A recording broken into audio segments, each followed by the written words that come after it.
All right, welcome back to ABA exam review and the continuation of our BCBA exam series where we're going through another set of questions together and breaking them down. If you're new to the channel, welcome. If you're returning, welcome back. Please subscribe for all of our updates. Check out behavioranalyststudy.com for all of our study materials. When you pass your exam, let us know so we can include you in the Sunday shout out. Work hard, study hard. Let's get going. A behavior analyst is designing a new intervention to increase on-task behavior in a classroom setting. For implementing the intervention, the analyst collects baseline data to measure the current levels of on-task behavior. After introducing the intervention, the analyst continues to collect data to monitor changes and determine the intervention's effectiveness. What answer best fits the previous description? Now, what we have here is a scenario question based on the analyst actions, and we need to describe what the analyst is doing, or how would we talk about the analyst and the data collection measures they're using to determine the intervention's effectiveness. Now, if we see our answer choices, we can see this is some sort of dimension question, some sort of assumption question. With the dimension and assumption question, we want to be very specific and very precise because a lot of our dimensions, a lot of our assumptions can overlap. And as always, we're not going straight to the answer choices. We're going to do the question first. So what do we know so far? We know this analyst designed an intervention for on-task behavior. They collected baseline data to look at current levels. They introduced the intervention, continued to collect data, and monitor changes for effectiveness. Very straightforward, exactly what analysts do. We collect data, we make data-driven decisions based on observation and what our data says. So very simple, right? Very straightforward. How would you describe what the analyst is doing? It's basic practice. Would you say the analyst is being empirical? Are they practicing empiricism? Yes, they're making decisions based on observation, based on what is occurring, based on data-driven decisions. This analyst is being very empirical. Empirical is the scientific way of determining outcomes of our interventions and our experiments. So yes, empiricism seems to fit well. We don't stop there. We read all of our answer choices. So B, parsimony. Parsimony, by definition, is we're looking at the simplest explanation first, because usually it is correct, or often it is correct, I should say. Nowhere in the question are we talking about simple explanations, so we don't pick parsimony. What about determinism? Determinism implies the universe is a lawful and orderly place. Things happen for a reason. We're not talking about the universe being lawful and orderly here, or things happening or not happening for a reason. So we can eliminate determinism. Empiricism is still the better answer. And then technological. Technological is one of our dimensions. Are we trying to write an intervention here that can be replicated, which is what technological is? No. We're simply looking at the empirical nature of our job. And this behavior analyst is being very empirical through their actions. Again, you want to be very precise and very specific on your assumption and dimension questions. You, a behavior analyst, randomly audit one of your technician's data from the last month of sessions. You're happy to see that the technician is able to repeatedly capture the same data each session. How would you describe this technician's data? So we have an accuracy, validity, reliability question. Data, good data, is accurate, valid, and reliable. Accurate data shows exactly what is happening. Valid data means we're measuring what we want to measure. And then reliable data means we can get the same measurement over and over again. When we talk about believability, we're talking about IOA. So if we have a technician who you audit and you see the technician repeatedly captures the same data each session, how are we going to describe that data? A, accurate. Do we know that the data are accurate? We don't. The analyst could easily repeatedly capture inaccurate data each session. Do we know the data are valid? We don't. The technician could be measuring something that we aren't intending to measure and still repeatedly capturing the same data each session. We do know the technician is reliable. They're able to capture that same data over and over again. But now that we know they're reliable, we need to check to see, are they accurate and are they valid? Because if they are, this would be good data. And then again, believability is related to inter-observer agreement. And you aren't necessarily taking data here. You're just saying, okay, let's look at what the data show. Yes, they repeatedly capture the same data. To get believability, you'd want to take I away. We will be talking about you collecting the data and comparing. So what we know so far is the data are reliable. We don't necessarily know if they're accurate or valid. Taylor has trouble sitting still in his chair for extended periods of time. You, the technician, are told that you will be using a partial interval measurement strategy to track this behavior. If you will be measuring behavior for 10 minutes using 10-second intervals, when does the behavior need to occur to count? Very straightforward discontinuous measurement question. What do we know? We know you're using partial interval measurement, which is a discontinuous measurement.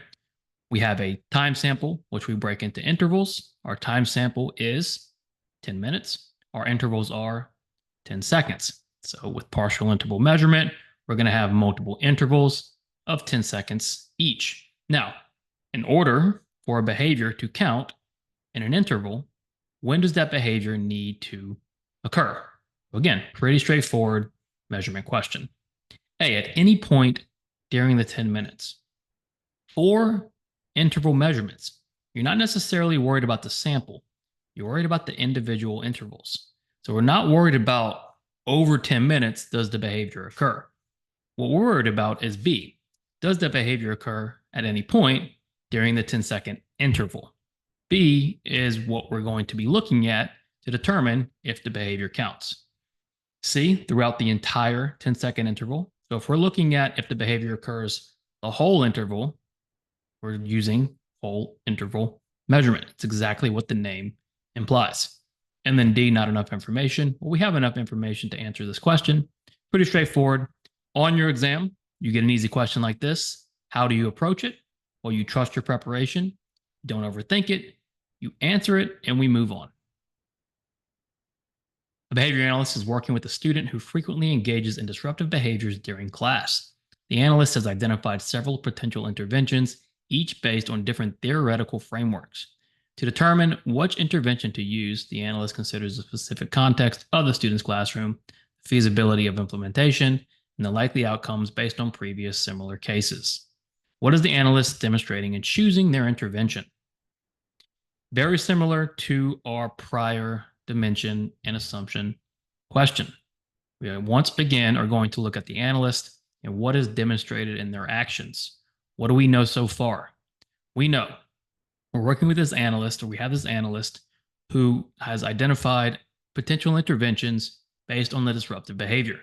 So now we're going to look at how are they choosing their interventions? Well, they've looked at a bunch of theoretical frameworks, and now they're going to consider the context, the classroom, the feasibility of implementation, meaning what are our resources, our time, is it practical, and then the likely outcomes based on previous similar cases. This analyst isn't actually intervening. Now, is that good practice? Not necessarily, or I should say the analyst isn't actually doing an assessment, right? In practice, we're always going to be doing an assessment. But remember, you're taking this test in a vacuum. Each question stands on its own. Don't worry about what the question is saying relative to how you would practice. Just answer what the question is asking. And so all we know is this analyst is looking at the context. They're looking at our resources. Is the intervention feasible? And what about previous cases? This analyst is being very practical about choosing their intervention based on prior outcomes and likely outcomes. So what is the analyst demonstrating in choosing that intervention?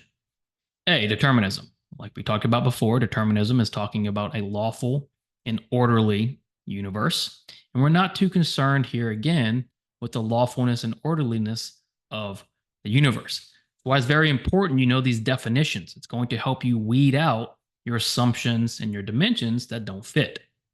What about empiricism? We talked about empiricism earlier. It's about data. It's about observation. We're not doing that here. Or the analyst is not doing that here. They're thinking about the context, the feasibility. Is it practical? And when we talk about practicality, we're talking about being pragmatic. We're making the most objective decision based on the information we have. And that's what the analyst is doing. They're gathering as much information as they can, and they're going to make the best decision they can based on the information they have. They're being very pragmatic about their decision. And then parsimony, again, is simplest explanation. We're not talking simple here. We're simply being pragmatic. How can we be objective based on the information we have? Claire is very attention seeking when she is picked up from school. Claire's mom tries to provide Claire attention every 30 seconds once in the car, and the car starts moving in an effort to reduce the attention seeking behavior. Claire's mom will provide this attention no matter what. What strategy is most represented here? The dead giveaway, because we're looking at the strategy here, is this idea that Claire's mom provides attention no matter what. And if we are giving something no matter what are we saying? We're saying it's not contingent. Because when we establish a contingency, we say, if you do this, then you get this.